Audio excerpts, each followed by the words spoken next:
Hello, this is Justin at the Tech Train here, and in this quick tutorial I'm going to show you this little technique in PowerPoint that allows you to create an interactive timeline.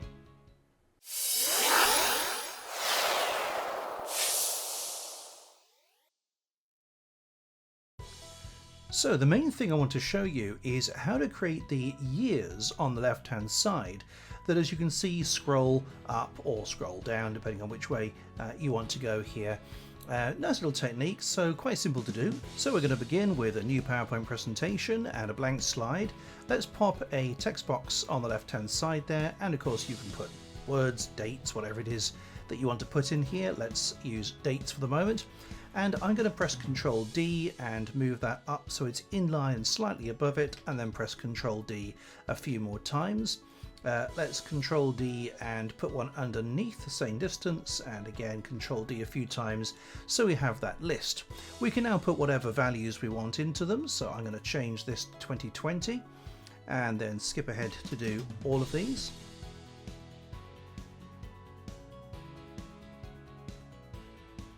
So now that we've got all of our years in the different text boxes here, let's choose the one we're going to start with. You could start at the bottom, I'm going to start in the middle, and I'm just going to increase the font size a little bit and then move that back up and slightly in like that.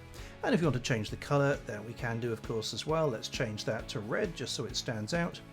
There we go.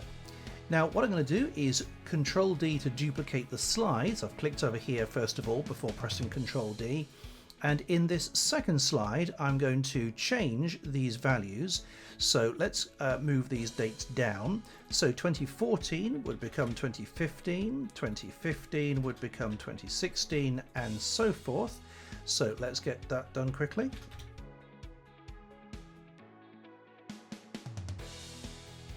And once you've done that, let's just Ctrl D and do this one more time. So again, I'm simply moving all the values in this list of text boxes down one position.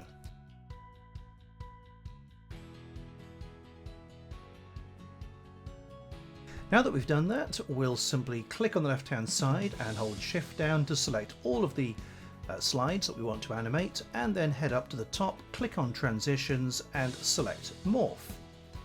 You can always change the duration if you want to, but I'll leave it at 2 seconds as it is. And let's hit F5 to start our presentation. And you can see that as we go through the slides, the dates appear to slide down, and each one that we need to have highlighted becomes highlighted. So it's a simple little technique, but it looks quite good. And of course you can add an embellishment to this if you want to, as I did with the one at the beginning. So as with this, you can see that I've obviously added the slide content on the right hand side, but basically the same. I've coloured the dates on the left hand side to match, but there we are. If you liked this idea, please do give this video a quick thumbs up, and of course if you have any questions or comments, leave them below. I do read them all and I will reply to as many as I possibly can. If you haven't subscribed to the channel already, please do consider subscribing. New content out every single week, and I hope very much to see you in the next video. Bye for now.